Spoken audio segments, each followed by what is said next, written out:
y se metió una menta a la boca. A mí un hermano me dijo, pastor, Aldaz se llamaba porque ya falleció. Me dice, el hermano Aldaz fuma. ¿Y cuál es el problema? ¿Pero qué pasó? ¿Y? Pero es que yo puedo ser católico, no tiene una. Cambiaste tu vicio, pero tu genio no. Ay, ay. ¿Sigues siendo resabiado? ¿No quieres escuchar a nadie? ¿Tú eras borrachoso, eras mujeriego? Sí, eso lo dejaste. Cambiaste hasta tu manera de vestir, pero tu genio, tu carácter no. Así que déjelo ahí tranquilo, que llegará el momento dado que él se convertirá. Él no era bautizado, él había aceptado a Cristo, sí, pero no era ni bautizado ni nada, pero andaba fumando. Llegó un momento dado que tuvieron que hacer una operación a corazón abierto y tuvieron que poner un marcapaso. Wow. Eso fue todo. Ahí dejó él de fumar. Aldaz se fue. No, dejó de fumar porque Dios le dio la oportunidad para seguir viviendo. Tomó la decisión después de salir de ahí de esa operación en bautizarse. Se bautizó, pero vivió como cerca de 3 años caminando a la iglesia con su cigarrillo. Pero era el hermano más colaborador en la iglesia. Más colaborador. Amén. Y hay personas que siguen, amén, amados hermanos, y piensan que porque siguieron al Señor ya son cristianos. Piensan que porque vienen a una iglesia ya son cristianos. ¿No es verdad? Marcos capítulo 1, versos 16 al 18. Y andando junto al mar de Galilea, vio a Simón y a Andrés y a sus hermanos que echaban la red en el mar, porque eran pescadores. Y le dijo Jesús: venid en pos de mí y haré que seáis pescadores de hombres. Y dejando luego sus redes, le siguieron. ¿No es verdad? Ahora, pensar que los discípulos fueron salvos simple y llanamente porque siguieron a Jesús es el error más grande que puede existir. ¿No es verdad? Es un error común hoy en día en muchas iglesias. Pensar que porque ellos dejaron sus redes y siguieron al maestro se hicieron cristianos. No, no eran cristianos. Sí, Pedro, Andrés, dice la Biblia en Marcos 1:18 que dejaron sus redes. Amén, amados hermanos, y le siguieron. Pero no fueron convertidos. No fueron convertidos todavía por un acto humano, amados hermanos, como ese. Judas, el hijo de perdición, también le siguió a Jesús y él no fue convertido. Amén, amados hermanos. El Evangelio de Lucas lo llamó a Judas Iscariote, el que llegó a ser el traidor. Judas, óigame bien, lo llamó un demonio. Eso fue lo que llamó Jesús, un demonio que entró en Judas. Y él caminaba con el maestro. Y él seguía al maestro. Y entró el demonio en él y lo entregó al maestro. Ahora, si Judas y Pedro siguieron, amados hermanos, a Jesús por 3 años, ojo, por 3 años, pero ninguno de ellos creyó en el Evangelio. Ninguno de ellos creía en lo que Jesús estaba anunciando y hablando. Pero ellos caminaron con Jesús 3 años. Escucha lo que dice Lucas capítulo 18, el verso 31. Tomando Jesús a los 12 le dijo: he aquí subimos a Jerusalén, y se cumplirán todas las cosas escritas por los profetas acerca del Hijo del Hombre. Pues será entregado a los gentiles, y será escarnecido, y afrentado, y escupido. Y después que le hayan azotado, le matarán. Mas al tercer día resucitará. Pero ellos nada comprendieron de estas cosas, y estas palabras les eran encubiertas, y no entendían lo que le decían. ¿Cuántos años anduvieron con el maestro? 3. ¿Entendían lo que le decían? No. No entendían. Esta palabra les era encubierta, dice la Biblia. ¿Qué palabra? ¿Qué palabra les era encubierta? Las palabras del Evangelio. Que Jesús iba a ser matado, Jesús iba a ser muerto y Jesús iba a resucitar de entre los muertos al tercer día. Pedro y Judas hicieron una decisión de seguir al maestro. Pedro y Judas dijeron: vamos a seguir al maestro. Amén. Vamos a a seguir a Jesús, pero aún así el evangelio les era encubierto. ¿Cuánto le dan gloria? No eran convertidos, seguían al maestro, pero no eran convertidos. Amén. ¿Cuánta gente hoy en día no dice seguir al maestro y todavía no se han convertido? ¿Cuánto le dan gloria al Rey de Reyes? A su nombre. Amados hermanos y amigos, usted puede venir a la iglesia. Amados amigos y hermanos, usted puede, amados hermanos, incluso pasar acá al frente muchas veces en este servicio y no ser convertido. Amén. Usted puede, amados hermanos, hacer incluso la oración del pecador y no ser salvo todavía. Y usted dirá, pastor, ¿por qué? Pastor, ¿por qué? Porque hay personas que han tomado el camino del decisionismo, pero no han pasado del decisionismo a la convertibilidad. Todavía no hay una convertibilidad genuina en la vida de cada uno de ellos. Amén. A los otros días un hermano de la iglesia me dijo, el hermano tiene más o menos como unos 10, 11 años en el Señor. Y un día dando un testimonio me dice, yo tengo 10 años en el Señor, pero convertido recién tengo 2. Convertido recién tengo 2, ¿cómo así? Porque durante los otros años yo llevo un evangelio a mi manera, pero recién ahora me he convertido de verdad. ¿Se dan cuenta? Y eso es el gran error que tenemos hoy en día nosotros dentro de la iglesia. Porque vemos a una persona que recibió a Jesús, le decimos, él es cristiano, pero no hay un fruto digno de arrepentimiento. ¿Qué dice la Biblia? Tito capítulo 3, versos 5 al 6. No por obras de justicia que nosotros hubiéramos hecho, sino por su misericordia, por el lavamiento de la regeneración y por la renovación del Espíritu Santo, del cual derramó en nosotros abundantemente por Jesucristo nuestro Salvador. No es porque tú vengas a una iglesia, no es porque tú sigas a Jesús, no es porque tú pases al frente a participar en que eres salvo, no. Simple y llanamente Tito 3, 5 y 6 dice, no por obra de justicia que nosotros hubiésemos hecho, sino por su misericordia, por el lavamiento de la regeneración y por la renovación del Espíritu Santo. En otras palabras, tienes que buscar que haya en tu vida regeneración, renovación, que el Espíritu Santo opere en nuestras vidas para que haya un cambio de vida. Mientras tanto, no. Tú podrás vivir años sobre años dentro de la iglesia y tú ni fu ni fa, ni vayas por ahí, ni chicha ni limonada. ¿Me estás entendiendo? Y tú vas a venir a la iglesia, te aburres, te da lo mismo todo lo que hay en la iglesia, no le ves un interés dentro de la iglesia para nada, y tú estás allí y tú dices, me aburre, yo no sé, y te metes en problemas, te metes en chisme, te metes en cuentos, eres parte del decisionismo, eres parte de la división, eres parte del problema. Y el hermano dice, pero este hermano solamente trae problemas en la iglesia, y este hermano, este problema aquí, siempre estás metido en una bronca dentro de la iglesia. ¿Por qué no ves por qué motivo Dios te ha llamado y cuál es el propósito de Dios en tu vida? ¿Tú me estás entendiendo? Cuando yo recibí a Jesús como mi Salvador, yo no recibí un cambio automáticamente. Es más, yo fui obligado a aceptar a Cristo. Sí, yo tenía como 16 años. Y usted sabe cómo eran anteriormente los antiguos, ¿no? ¿Verdad? La mamá, los abuelos. Mi mamá era médica. Mi mamá, Dios había hecho la obra en la vida de ella, y mi mamá viajó de Venezuela a nuestro país, y ella de Venezuela llegó siendo cristiana, porque cuando se fue de mi país ella cargaba un revólver, un 38 en la cintura, porque ella era guardaespaldas de los políticos. A mi mamá no había hombre alguno que le quedara bueno ni en el baile ni en el puñete.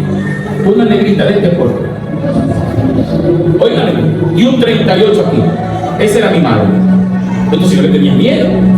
Usted sabe cómo un 38 aquí. Entonces cuando mi mamá se fue de Ecuador hacia Venezuela, y allá en Venezuela ella recibió a Cristo como su Salvador, porque hizo una obra tan maravillosa en la vida de mi madre, un cambio extraordinario. Ella llegó un día y dijo, pues bueno, vamos a la iglesia. ¿A qué iglesia? Si yo era mormón. Yo era mormón. Yo ya estaba a punto de ser gente. Ya con esos ricos caminando por ahí, ¿me entiendes? O sea, yo estaba en la iglesia de los mormones. Y mi mamá dijo, no, tú tienes que salir de ahí. Eso no vale, eso no sirve. Pero no, mi tía mormona, yo mormón. Mi tía maestra de escuela bíblica de los mormones. ¿Me entiendes? Y yo por otro lado. Yo ya repartía la cena ahí en la iglesia de los mormones. Yo ya estaba ahí, yo ya participaba al frente. Ya me están encaminando en un delineamiento mormón. Entonces yo conozco toda la línea de los mormones. Ellos te dicen, tú quieres leer la Biblia, y te dicen, no, para que tú puedas leer la Biblia, primero tú tienes que leer Doctrinas y Comedias, Perlas de Gran Precio, el libro de Mormón y otro libro más que no me acuerdo ya. Pero cada libro es de este grueso. Nunca terminas de leer ese libro porque en los 4 libros tú das la vuelta. En los 4 libros tú das la vuelta. Entonces mi mamá llegó un día, hubo una campaña evangelística y me llevó. Y cuando el predicador dijo cuántos desean aceptar a Cristo, mi mamá me llamó y me hizo así. Yo le hago así. Y él me dice, se levantó de ahí, me cogió del brazo y me puso delante. Y repite la oración, ¿él va a aceptar a Cristo? No, él va a aceptar a Cristo, le dijo al predicador. Y me obligó a aceptar a Cristo como mi Salvador. Ahora tienes que caminar a la iglesia, me dijo. Y buscó una iglesia donde yo me congregaba, donde ella iba. Yo salía del colegio y ella me decía, tienes media hora para llegar a la iglesia. Yo salía a las 6:30 de la tarde del colegio. El culto empezaba a las 7:30. Media hora tienes para llegar a la iglesia antes que nosotros nos levantemos de la oración. Nosotros nos levantamos de la oración y tú no llegas a la iglesia, verás lo que te pasa. Usted ya sabe, yo llegaba a la casa, me cambiaba de ropa, yo no comía, tiraba esa maleta, hermano, me ponía la ropa y venga la carrera. Llegaba 5 minutos antes que la oración termine. Y pobre de ti que te sientes atrás, te sientas adelante, al lado mío. Esa era mi madre. Y no conforme con haber aceptado a Cristo, como por ejemplo hoy día, a la siguiente semana ya me estaba buscando un lugar para que yo me bautizara. Y buscó otra iglesia donde estaban dando charlas para el bautismo y allá me metió. Te vas a bautizar, bro, yo ya soy bautizado, ese bautizo no vale, te vas a bautizar otra vez. Y me metió allá. Dijo, él se va a bautizar, pero más que él se va a bautizar. Una semana recibiendo charlas para bautizo. Una semana. Terminamos la charla de bautizo y de ahí para adelante de 7 a 8 las películas. Ya usted se imagina. Infierno ardiente. ¿Con quién te va? La gran tribulación. Los que se quedaron. El rapto.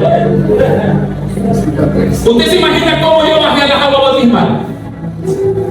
Traumado. Yo no bajé arrepentido. Traumado. O sea, yo recibía la charla de bautismo temprano y en la noche las películas.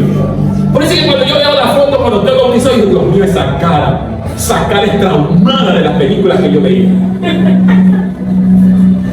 ¿Quién nos iba a bautizar así? Entonces, tenía 16 años, 17 años, pero en el colegio, ¿quién era? En el colegio era el más revoltoso, el que me caía puñete con Raimundo y todo el mundo, el que caía y el desbaratábamos, eran los más relajosos, que por eso perdí el primer año. Perdí el primer año del colegio. ¿Me entiendes? Mis calificaciones, ni para qué le cuento. Pésimo. Pero ya en el segundo año hubo un momento dado que el Espíritu Santo vino sobre mi vida e hizo un cambio extraordinario. Amén. Y yo recién ahí vine a nacer de nuevo. Porque hubo algo que marcó nuestras vidas. Amén, amados hermanos. Es que mientras que usted no tenga algo que marque su vida, usted no puede decir yo soy cristiano. Tiene que haber algo que marque tu vida, a lo cual te pueda hacer regresar nuevamente donde te encuentres. Así tú hayas pecado, así tú hayas caído, así te hayas alejado. Pero eso que ocurrió, ese encuentro personal con el Maestro, te va a hacer regresar nuevamente a su nombre. Porque eso te marcó. ¿Tú me estás entendiendo? Amén. ¿Por qué tú crees que Saulo de Tarso y después, Pedro, ¿de verdad? Tuve el encuentro con el Maestro. Él tuvo el encuentro. Amén. Una luz vino sobre su vida y lo dejó ciego. Ese fue el encuentro personal que tuvo él. Amén, amados hermanos. Hubo un encuentro personal tan claro en la vida de él, el apóstol Pablo. Él pudo decir verdaderamente que tuvo ese encuentro personal que lo marcó. Lo marcó tanto, amado, que verdaderamente pudo decir: aquí está mi vida. A su nombre. Alguien pudo haber dicho: no, pastor, Pedro fue bautizado. Sí, lo sé. Judas también fue bautizado. Amén. Amén. ¿Ah? 7 años, óigame bien, antes de ser convertido. Pero, ¿qué dice? Mateo capítulo 16, verso 16. Pedro tuvo la fe para decir: tú eres el Cristo, ¿no verdad? El Hijo de Dios viviente. Y Jesús dijo que Dios se lo había revelado a él, según Mateo. Dios también le reveló que Jesús era el Cristo, mucho antes de ser convertido, pero él todavía no se había convertido. Amén, amados hermanos. No somos convertidos por seguir a Jesús. No somos convertidos, óigame bien, simple y llanamente porque usted me diga: pastor, yo soy bautizado. No somos convertidos por creer que Jesús era el Cristo. Amén. Pedro había experimentado todas esas cosas y sin embargo Jesús le dijo en Lucas 22:32: y tú, una vez convertido, confirma a tus hermanos. ¿Cuándo, pastor, yo soy verdaderamente convertido? Tú eres verdaderamente convertido cuando en tu vida ha marcado una diferencia. Cuando en tu vida tú asumes un compromiso y una responsabilidad, no porque el pastor te está viendo, sino porque tienes un compromiso con el Rey de Reyes y el Señor de Señores. A su nombre sea la gloria. ¿Cuánto le da gloria al Rey de Reyes? Amén. No solamente por ser visto, amén, amados hermanos, en el contexto de toda la narración de los 4 evangelios. En los 4 evangelios podría ver claramente que Jesús le dijo a Pedro y a los otros que él iba a Jerusalén para morir y resucitar de los muertos, y él iba a Jerusalén para hacer todo eso y resucitar al tercer día.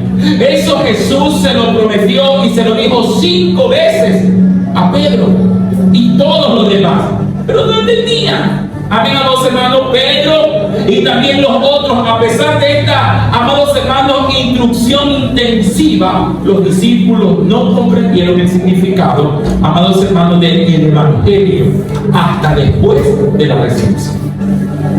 Tú no vas a entender el verdadero significado del evangelio hasta que tú hayas nacido de nuevo. Amén, amados hermanos. Tú te vas a encontrar en un lugar donde verdaderamente vas a decir: ay, que yo no entiendo muchas cosas. Amén, amados hermanos, pero es que todavía no has nacido de nuevo. Alguien quizás puede decir: ¿dónde dice la Biblia que Pedro fue convertido después de la resurrección de Jesús? Pero es tan claro como el agua acerca, ahora me viene el final de los 4 evangelios. Lucas hace esto especialmente claro. Miren lo que dice Lucas 22 del 36 al 45. Dice: mientras ellos aún hablaban estas cosas, Jesús se puso en medio de ellos y le dijo: paz a vosotros. Entonces, espantados y atemorizados, pensaban que veían espíritu. Pero él les dijo: ¿por qué estáis turbados y vienen a vuestros corazones estos pensamientos? Mirad mis manos y mis pies, que yo mismo soy. Palpad y ved, porque un espíritu no tiene carne ni hueso, como veis que yo tengo. Y diciendo esto, le mostró las manos y los pies. Y como todavía ellos, oigan bien, de gozo, no lo creían, estaba maravillado y le dijo: ¿tenéis aquí algo de comer? Entonces le dieron parte de un pez asado y un panal de miel, y él lo tomó y comió delante de ellos y le dijo: estas son las palabras que os hablé estando aún con vosotros, que era necesario que se cumpliese todo lo que está escrito de mí en la ley de Moisés y en los profetas y en los salmos. Entonces les abrió, ¿qué cosa?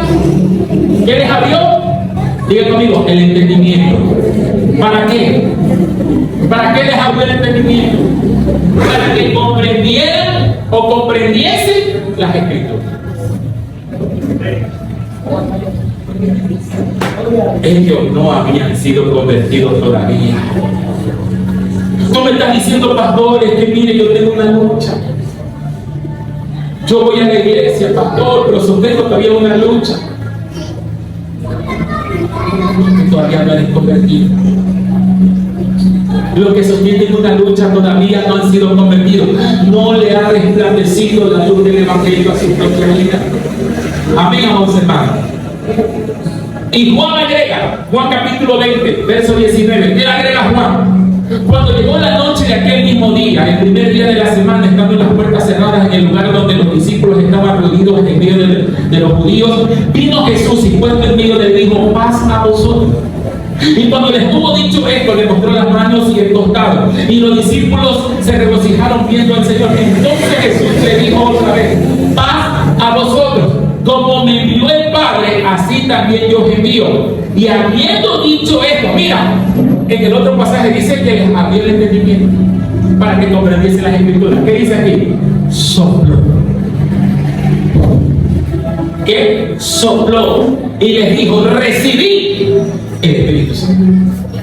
Sopló, hálito, ruá, palabra griega, ruá.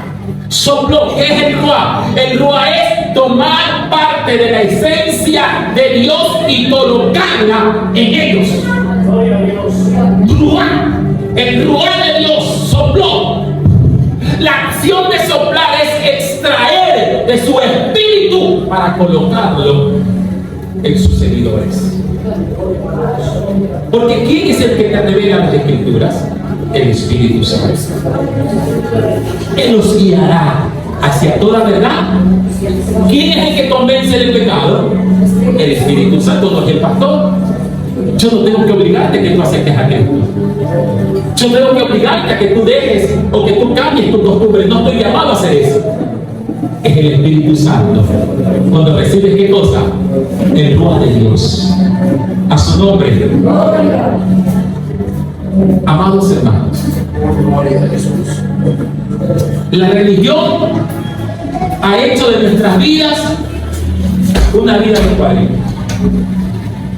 Yo decía los otros días, yo me siento defraudado en la manera como recibí el Evangelio.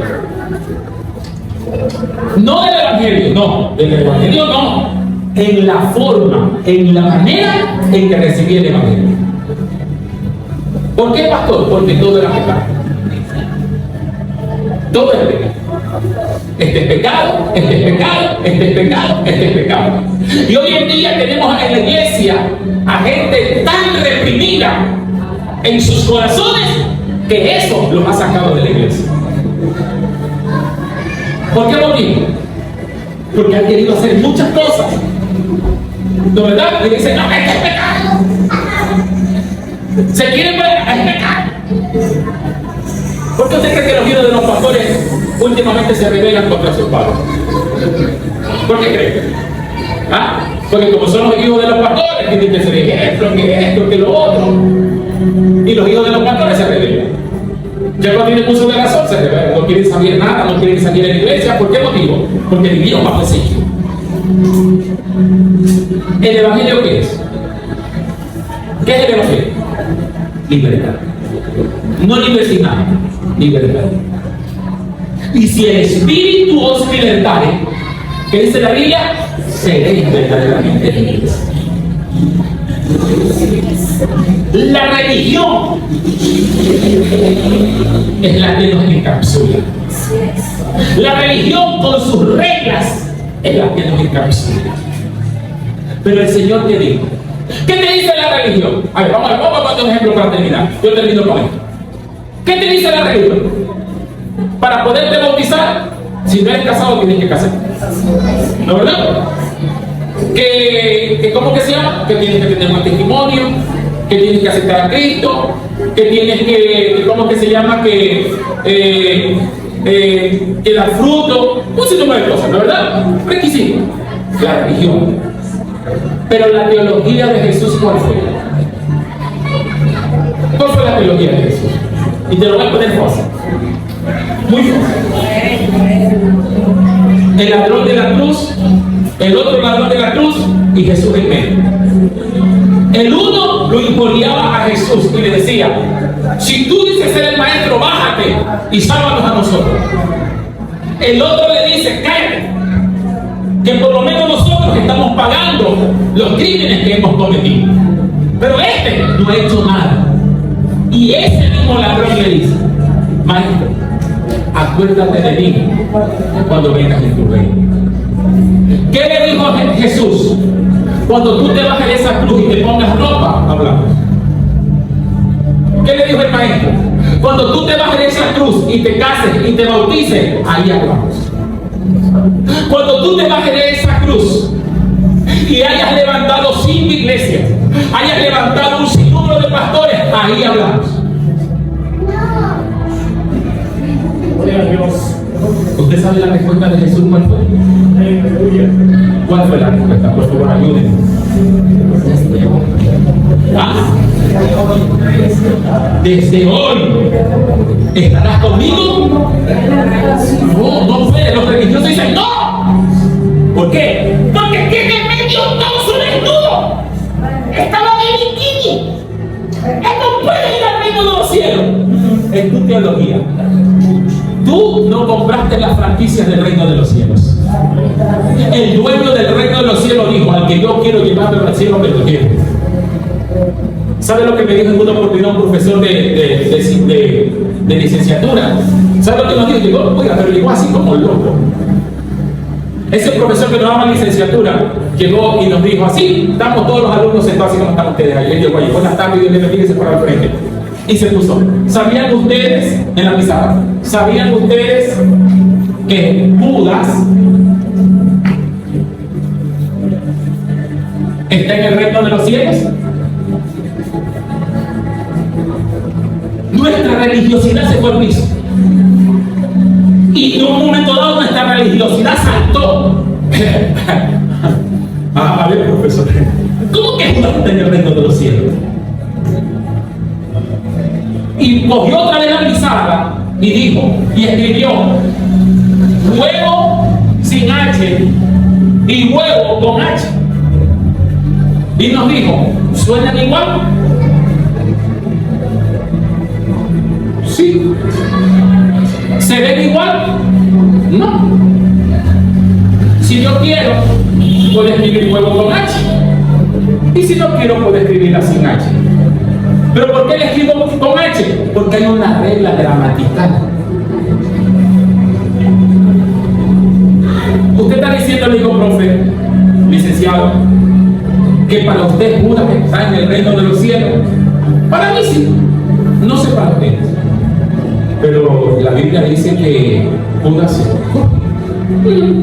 Y la Biblia dice que ningún homicidio entrará al reino de los cielos. Pero la Biblia dice que en Judas entró Satanás. Pero también usted no piensa que si Judas no existiese, Jesucristo hubiese llegado a la cruz.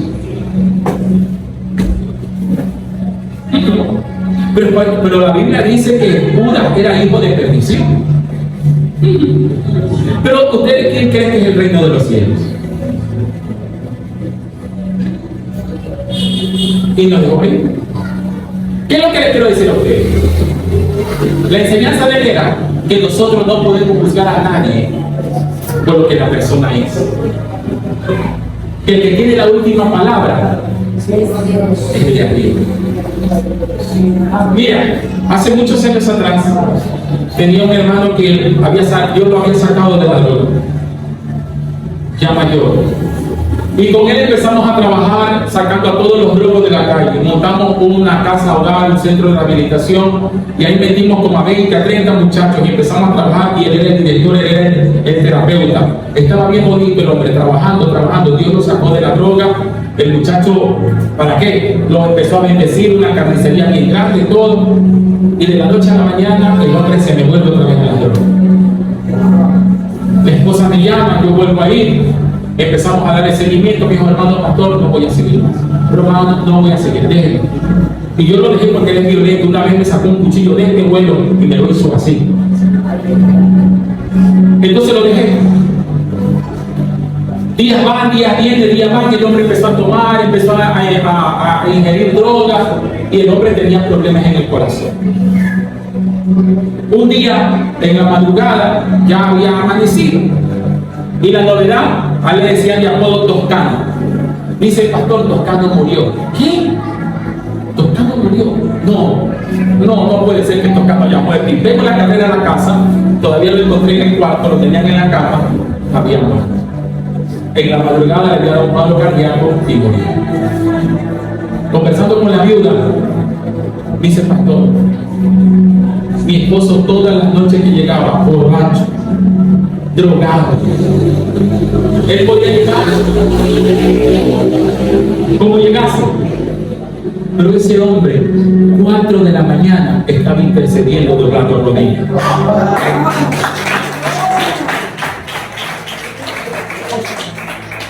Ese hombre podía llegar a las 9 de la noche borracho porque el hombre no podía ni estacionar el camión. Y llegaba que se caía, se acostaba en esa cama, 4 de la mañana, intercedía, clamaba, gemía. Dice el pastor, quiero hacer una pregunta. Mi esposo estará en el reino de los cielos. Dios es el único que puede salvar a las personas. Yo no te puedo decir si está en el infierno o en el cielo, pero Dios conoce el corazón. Si el corazón de tu esposo era un corazón siempre dispuesto a la obra del Señor, él luchaba con algo que realmente no podía sacarlo, porque no es que él fue drogo en 2 años, él era drogo desde joven. Y cuando él vino a Cristo, en esa época tenía mi edad, 48 años, ya para los 50. La gente compra la franquicia del reino de los cielos y viene a la iglesia. Tú así no vas al cielo. Y empieza a señalar quién va al cielo y quién no va al cielo.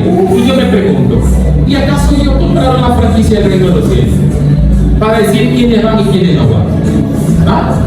Y cuando el profesor nos dio este tipo de enseñanza, yo dije, es la gran verdad.